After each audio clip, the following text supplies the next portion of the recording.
This is part 3 of chapter number 5, Magnetism and Matter of class 12th. In the previous parts, we have studied about the magnetic dipole, how the current carrying loop acts like a magnetic dipole. Okay, a bar magnet also acts like a magnetic dipole. And when it is placed in uniform magnetic field, it experiences a tau, expression of tau we have determined. Then the potential energy stored in the dipole. Okay, then in part 2, we have studied about Earth's magnetism. Now in this part 3, we'll study about dia, para and ferromagnetic substances. Okay, so based on magnetism, the substances can be divided in these three categories: diamagnetic substances, paramagnetic substances and ferromagnetic substances. Okay, before proceeding, we should know few terms related to magnetism. The first one is magnetic flux. It is the number of magnetic field lines passing normally through a surface. Okay, like we have already defined electric flux in chapter number 1. Electric flux is defined as the number of electric lines of forces crossing a given area. The same way magnetic flux is defined as the number of magnetic field lines crossing normally through a surface. And its unit is Weber.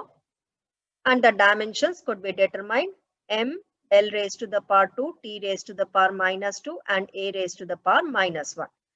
Okay, so from here we can find out its dimensions. Magnetic flux density, which is also called as magnetic induction or the magnetic field. It is defined as magnetic flux per unit area. That is called as magnetic induction. So magnetic induction is magnetic flux per unit area. So that is why it's also called as the magnetic flux density.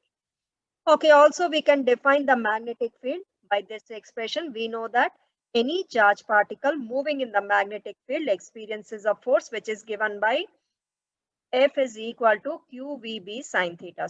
So from here, B is equal to F upon QV sin theta. So the magnetic flux density or the magnetic field or the magnetic induction can be defined as it is the magnetic force experienced by a unit charge which is moving with a unit velocity perpendicular to the direction of the magnetic field. And the magnetic induction is a vector quantity and its unit is Tesla, or from here we can see that its unit is Weber per meter square. Next is magnetic permeability. It is defined as the extent to which the magnetic field lines can enter a substance. More the magnetic field lines can enter a substance, more will be its magnetic permeability. Okay, so the unit of it could be determined by Biot-Savart law. We have already studied in the previous chapter that the Biot-Savart law is given by mu naught upon 4 pi I dl sin theta upon r square. From here, we can find out the unit of mu. This mu naught is the absolute permeability. That is the permeability of free space. So from here, you can find out the unit of mu naught, which will be the same as mu. That is, mu will have the same unit as mu naught. This is magnetic permeability. This is the absolute magnetic permeability. So from here, dB has a unit, Tesla, into meter square upon ampere into meter. So from here, mu naught has got a unit, Tesla meter square upon ampere into meter, which is equal to Tesla meter upon ampere, Tesla into meter, ampere raised to the power minus 1. So the unit of mu naught, the absolute permeability or the magnetic permeability is Tesla meter per ampere. Now relative magnetic permeability, it is defined as the ratio of the magnetic permeability to the magnetic permeability of free space. So it is mu upon mu naught, which is also equal to the ratio of the magnetic induction in the material to the magnetic induction in the vacuum. Okay, so the magnetic field in material to the magnetic field in vacuum is also called as the relative permeability. And as it is the ratio of the similar quantities, so it is unitless and dimensionless. Next is magnetic intensity or the magnetizing force. It is represented by H. This is also called as the magnetizing field.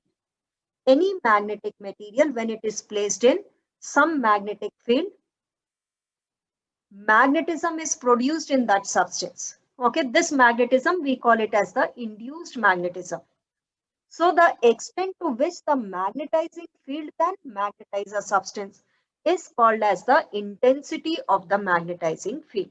Okay, that is how much the magnetizing field can magnetize that substance. And it is represented by H, which is the ratio of the magnetizing field to the permeability of free space. That is, it is equal to B naught upon mu naught. And its unit will be unit of B naught upon unit of mu naught.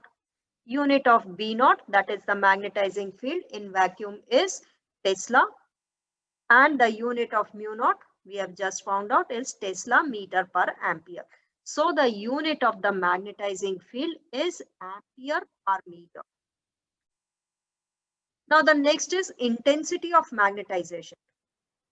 This magnetic material which is placed in magnetizing field, it gets magnetized.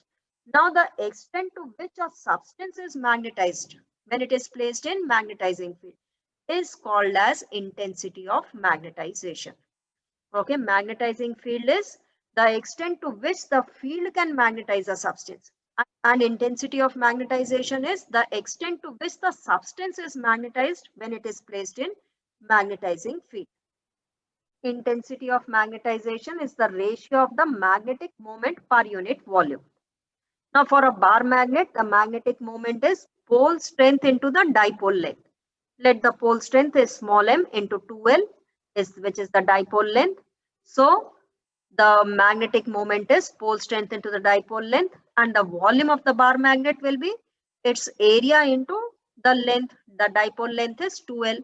So it can also be defined as pole strength per unit area. And its SI unit will be the same as the magnetizing field. Magnetic dipole moment has a unit ampere meter square. Volume has a unit meter cube. So the unit of intensity of magnetization is ampere per meter. Magnetic susceptibility. It is the ratio of the intensity of magnetization to the magnetizing field. Okay, so it is unitless. Why? Because the unit of intensity of magnetization is ampere per meter, and the unit of the magnetizing field is also ampere per meter. So it is unitless, that is, it has got no unit, no dimensions. Now let's find out the relation between magnetic permeability mu and magnetic susceptibility chi. When a magnetic material is placed inside a solenoid, the magnetic field will be greater than that in the vacuum. So the total magnetic field inside a solenoid will be the sum of the magnetic field in vacuum plus the magnetic induction due to the material core, okay, which is having non-zero magnetizing field. So B, which is the total magnetic field inside a solenoid, is equal to the magnetic field inside the solenoid when vacuum is there plus the magnetic field inside the core material. That is, B is equal to B naught plus Bm, which is the magnetic field inside the core material. Now here B naught is equal to mu naught into H. H is the magnetizing field, and Bm is equal to mu naught into I. I is the intensity of magnetization. So B is equal to mu naught H plus I. Okay, now we know that magnetic susceptibility is equal to I upon H, intensity of magnetization upon the magnetizing field. So the intensity of magnetization is equal to chi into H. So I can be written as chi into H, taking H common. B is equal to mu naught into H, 1 plus chi m. Now this total magnetic field inside the solenoid is equal to mu into H. So mu into H is equal to mu naught H, 1 plus chi m. Mu upon mu naught is equal to 1 plus chi, and the magnetic permeability upon the permeability of free space is called as the relative permeability. So the relative permeability is equal to 1 plus the magnetic susceptibility, is the relation between the relative permeability and the magnetic susceptibility. Classification of magnetic materials. Now, on the basis of magnetic properties, the materials can be classified in three categories. The first one, diamagnetic substances. The second type of substances are paramagnetic substances, and the third one are ferromagnetic substances. Now let's study the properties of these three types of substances. Diamagnetic substances are those which are weakly repelled by the magnet. Okay, not all substances are attracted by the magnet. There are some substances which are repelled by the magnet, but these are feebly repelled by the magnet. They are called as the diamagnetic substances, which are feebly attracted by the magnet, very weakly attracted by the magnet. They are called as paramagnetic substances, whereas the substances which are strongly attracted by the magnets are called as the ferromagnetic substances. Now let's study the properties of each of these substances in detail. The first one, diamagnetic materials. These materials are weakly magnetized in the direction opposite to the direction of the applied magnetic field. Okay, that is, they are weakly repelled by a magnet. And the examples are silicon, lead, bismuth, nitrogen at STP, copper, water, sodium chloride. Superconductors are also diamagnetic materials. What are superconductors? These are the materials which, when cooled down at low temperature, they show perfect conductivity. That is, their resistance becomes zero. And also they show perfect diamagnetism. And this phenomenon of showing perfect diamagnetism is called as the Meissner effect. Okay, so the first property states that the diamagnetic substances are weakly repelled by the magnet, and these are the examples of diamagnetic materials. And the perfect diamagnetic material is superconductor. Okay, so the superconductors show perfect diamagnetism. The second property is, when a diamagnetic substance is placed in a magnetic field, the magnetic field lines do not pass through this substance. Why? Because it is weakly repelled by the magnet. So the magnetic field lines will be repelled by the diamagnetic substance. Now this is the diamagnetic specimen which is placed in uniform magnetic field. So what happens? The magnetic field lines will be repelled by the diamagnetic material. That is, no magnetic field line will pass through the diamagnetic substance. The third property is, the magnetic permeability is less than the absolute permeability. And we know that mu upon mu naught is the relative permeability. So the relative permeability of a diamagnetic substance is less than 1. Okay, so it will be less than 1. That is, mu r, the relative permeability of a diamagnetic substance, lies between 0 to 1. But for a superconductor which shows perfect diamagnetism, its relative permeability is 0. So the relative permeability of a diamagnetic substance is less than 1. Okay, and we know that susceptibility is I by H. Okay, and the susceptibility of a diamagnetic substance is very small and has a negative value. So it is a small negative value. That is, the susceptibility of a diamagnetic substance lies between -1 to 0. And again, we know that superconductor, which is a perfect diamagnetic material, its susceptibility will be -1. So the susceptibility for a superconductor is -1, which shows perfect diamagnetism. The next property is, when it is placed in non-uniform magnetic field. Okay, suppose the diamagnetic substance is in the form of a liquid, as it is repelled by a magnet. So it will move from stronger to the weaker part of the magnetic field. Okay, because it is being repelled by the magnet, so it will move from stronger to the weaker part of the magnetic field. And the next property is, the behavior of the diamagnetic substances remains unaffected due to the change in temperature. So if the temperature is changed, the behavior of the diamagnetic substances will remain unaffected.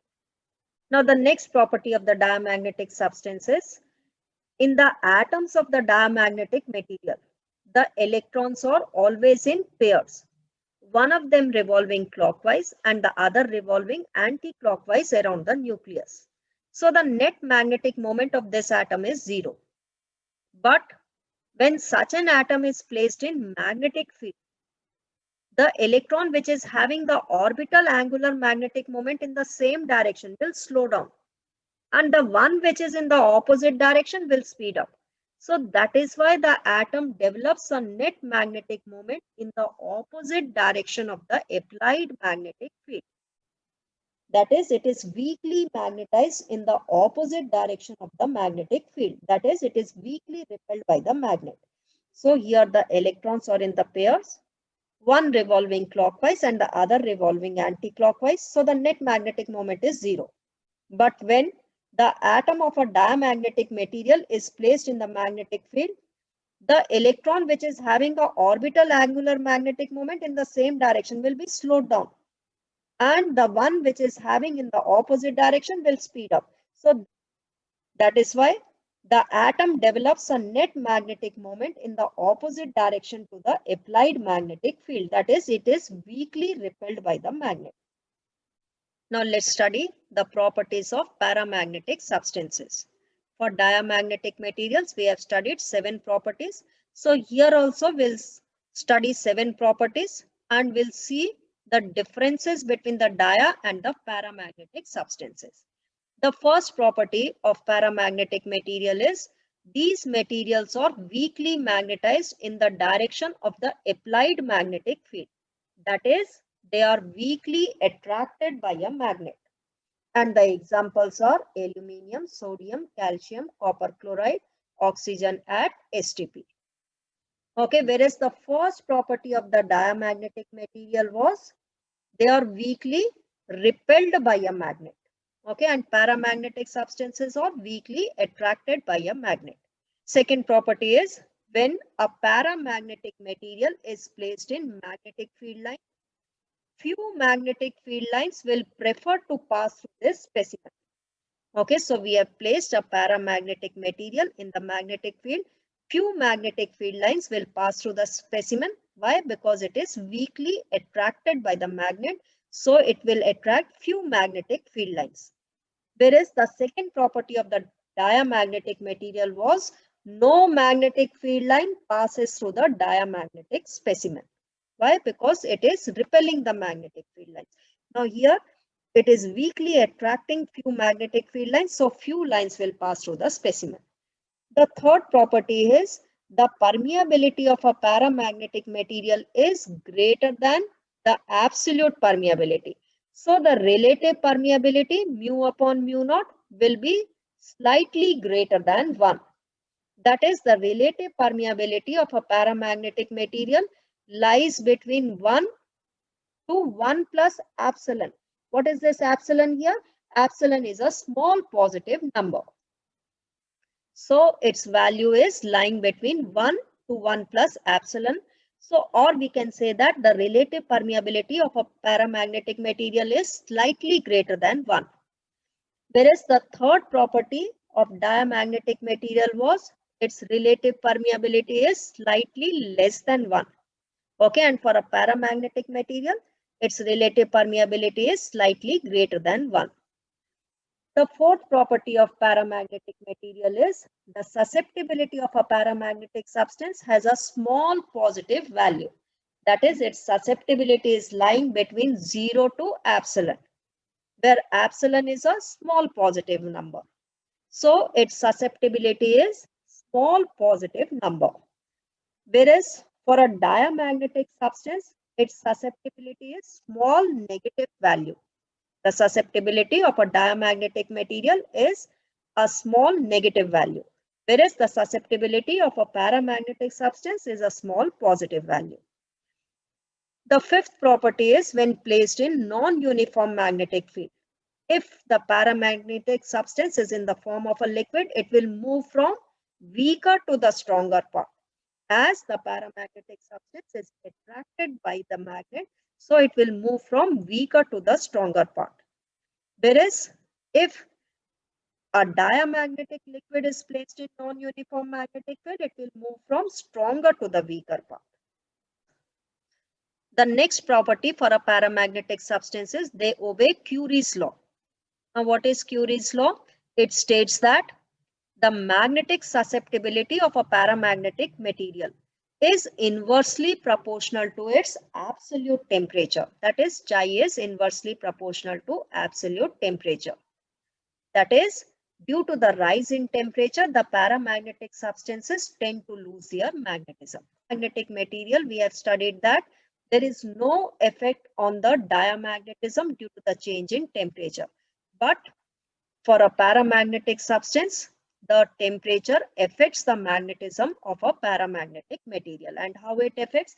Due to the rise in temperature, they lose their magnetism. The next property is the atoms or the molecules of a paramagnetic material possess a permanent magnetic moment. That is, in case of an atom or a molecule, one end of the atom is the North Pole and the other is the South Pole. But in the absence of external magnetic field, these atomic dipoles are randomly oriented. So there is no net magnetization. Like here, B naught is the external magnetic field, which is 0. That is, no external magnetic field is there. Now, each molecule or each atom of a paramagnetic substance is a magnetic dipole. That is, one end is acting like a North Pole, the other is acting like a South Pole. But these atomic dipoles, they are randomly oriented in the absence of the external magnetic field. So the net magnetization is 0. But when this paramagnetic substance is placed in a strong magnetic field and the temperature is also low enough, then the magnetic field tends to align all these atomic dipoles in its own direction, which produces a weak magnetic moment in the direction of the applied magnetic field. Okay, now B naught is the strong magnetic field in this direction, that is towards right. Now the paramagnetic substance is placed in this uniform strong magnetic field. Now all the magnetic dipoles, they will align themselves along the direction of the magnetic field. But the condition is that this magnetic field should be very strong and the temperature should be low. Then all the atomic dipoles will align themselves along the direction of the magnetic field. That is why this paramagnetic substance, it acquires a weak magnetization along the direction of the applied magnetic field. That is, it will be weakly attracted by the magnet. Whereas for a diamagnetic substance, we have studied that the atoms have electrons in pairs, one revolving clockwise and the other revolving anti-clockwise. Okay, so one will be slowed down, which is along the same direction, and the other will be speeded up, due to which it will acquire a weak magnetism in the opposite direction of the applied magnetic field. Now next is ferromagnetic substances. So for ferromagnetic substances also we'll study 7 properties of it, and also we'll see the differences between ferro, para and diamagnetic substances. Now the first property of the ferromagnetic materials are they are strongly magnetized in the direction of the applied magnetic field. That is, they are strongly attracted by a magnet. And they can be divided in 2 categories, soft ferromagnetic materials and hard ferromagnetic materials.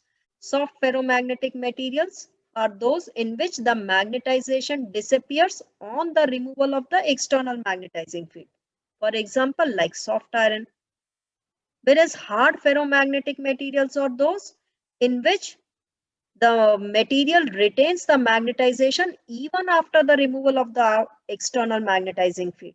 And the examples are steel, nickel, cobalt, alloy like alnico, which is the strongest magnet. It is an alloy of elements iron, aluminium, nickel, cobalt, and copper. Now let's revise the first property of the dia and the paramagnetic material. Diamagnetic materials are weakly repelled by a magnet.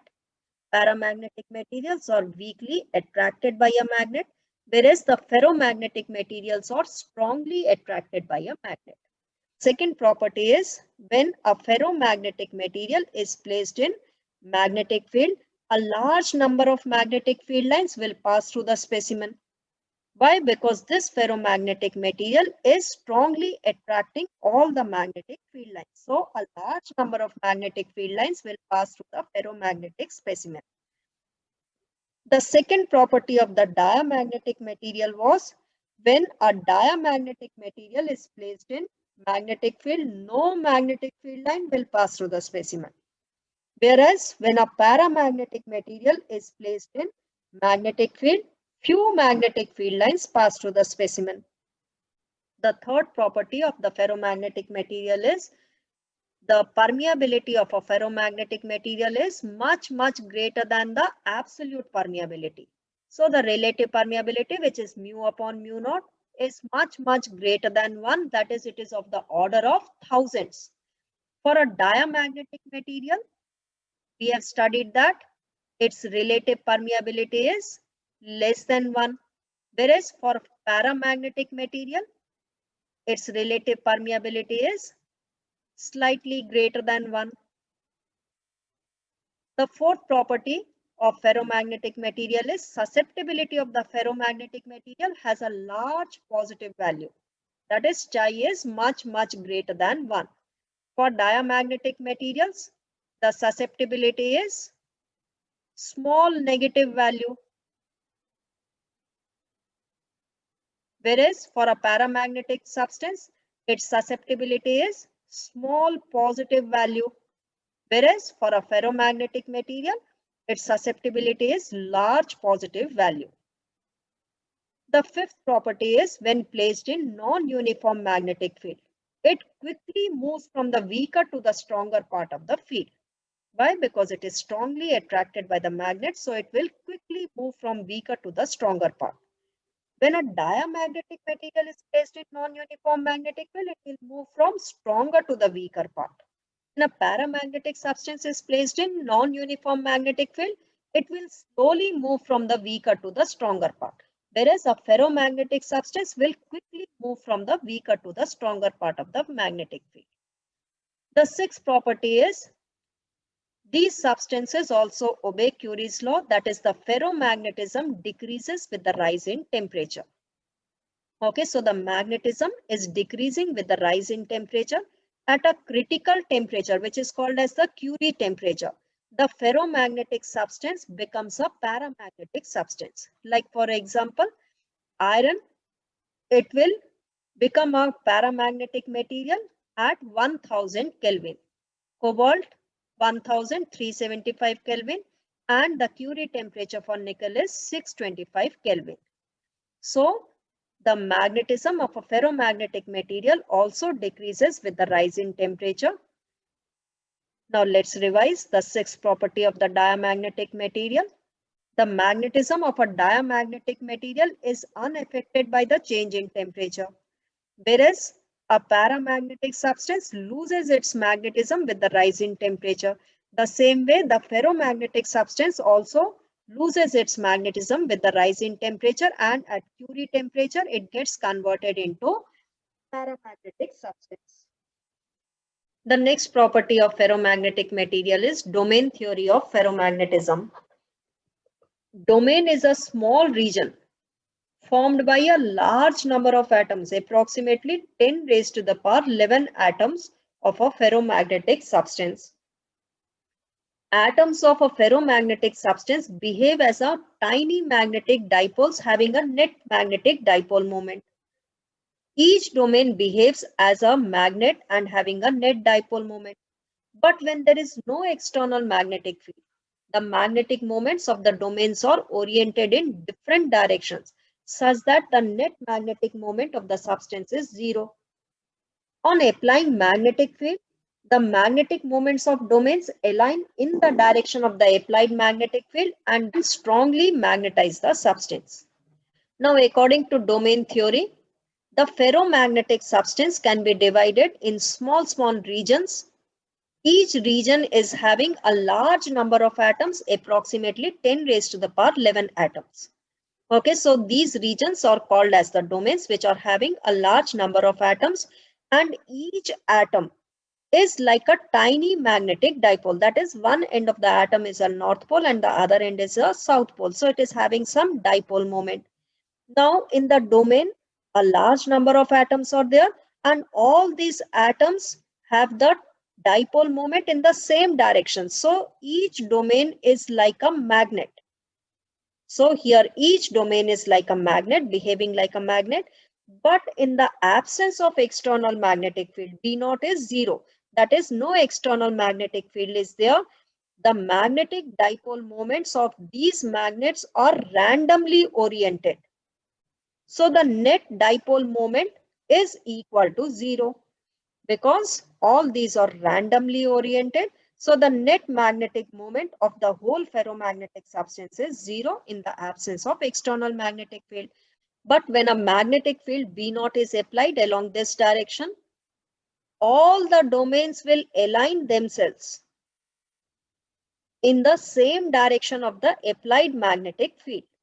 That is, all the atoms of each domain will align in the same direction of the applied magnetic field. So that is why it gets a strong magnetization along the direction of the applied magnetic field. So this is the domain theory of the ferromagnetism.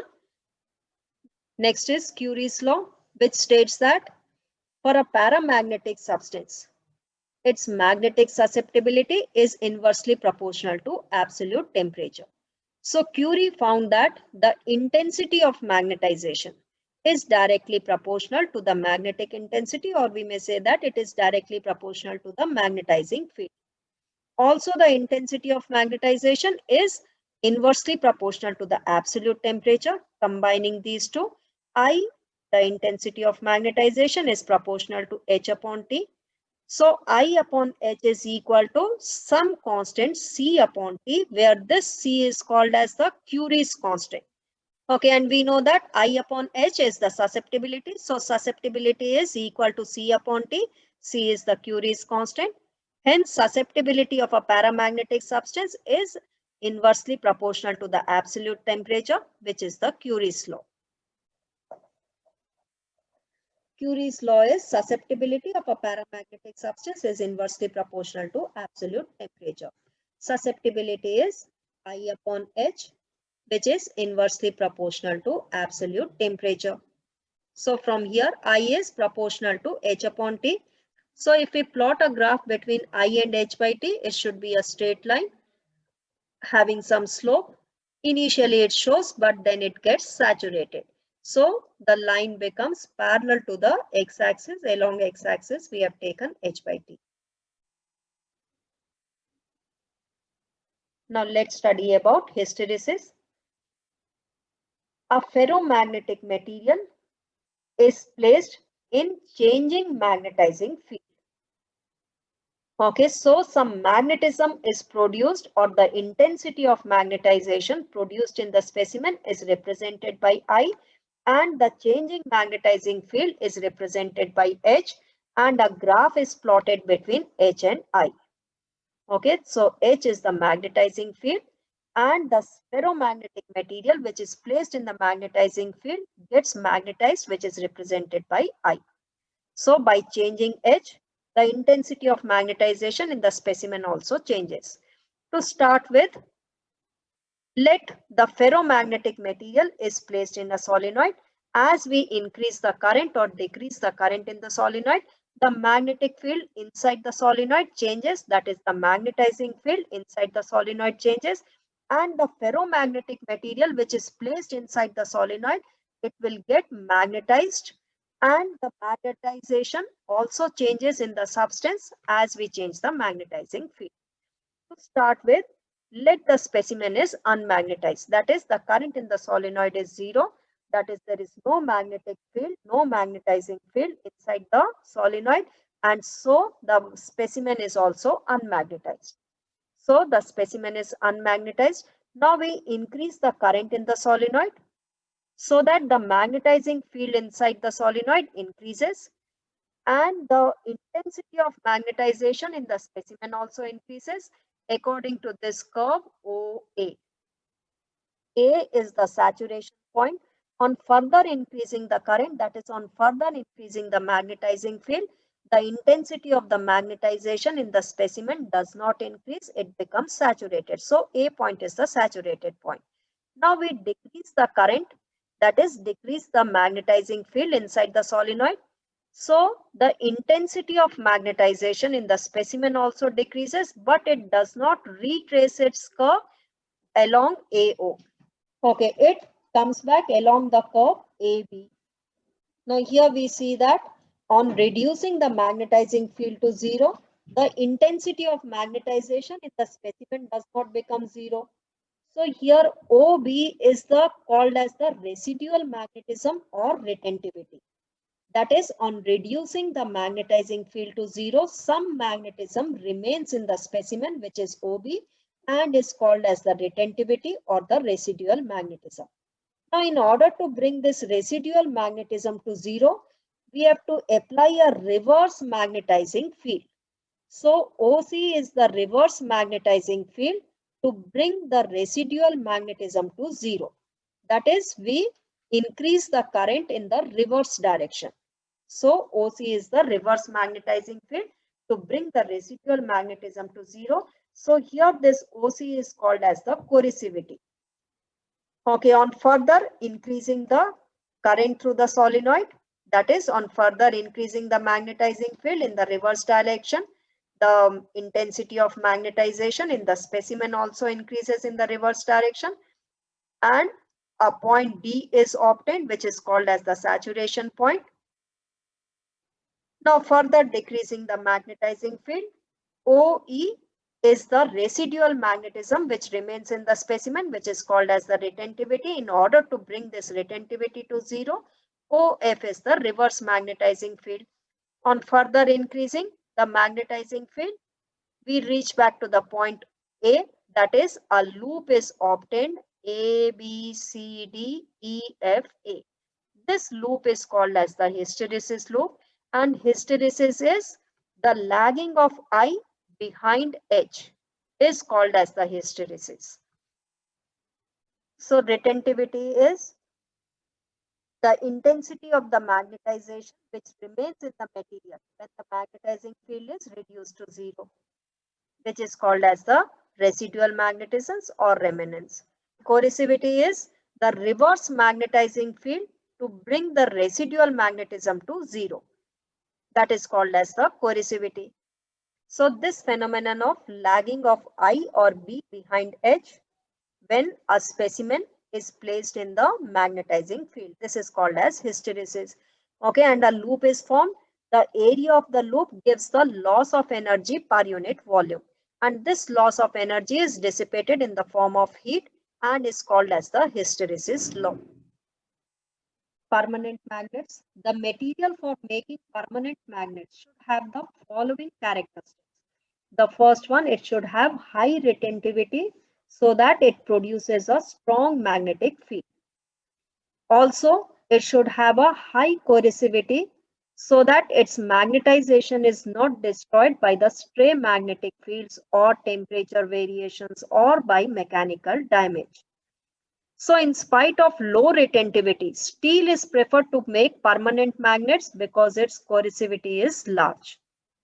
And also it should have high permeability. Okay, some alloys like cobalt, steel, they have high permeability, so they are used for making permanent magnets. So for making permanent magnets, the characteristics should be, it should have high retentivity, high coercivity, and high magnetic permeability. Whereas electromagnets, which are temporary magnets, these are the cores of the generators and motors, and they should have the following characteristics. The first one, high initial permeability so that the magnetization is large even for the small magnetizing field, and they should have low retentivity so that the magnetization is lost as the magnetizing current is switched off. Soft iron is more suitable than steel for the cores of electromagnets. On passing electric current with a soft iron core in a solenoid, the magnetism of the solenoid increases 1,000 times. Electromagnets are used in electric bells, loudspeakers, and telephone diaphragms Joint electromagnets are used in cranes. So for making electromagnets, the characteristic should be, it should have a high initial magnetic permeability and low retentivity. Whereas for making permanent magnets, the characteristic should be high retentivity, high corrosivity, and high magnetic permeability. For making temporary magnets like electromagnets, they should have high magnetic permeability and low retentivity. We have completed this chapter. Now in the next parts, we will be discussing the CBSE board questions of this chapter. So in order to watch that, kindly subscribe to the channel and keep watching. Thank you.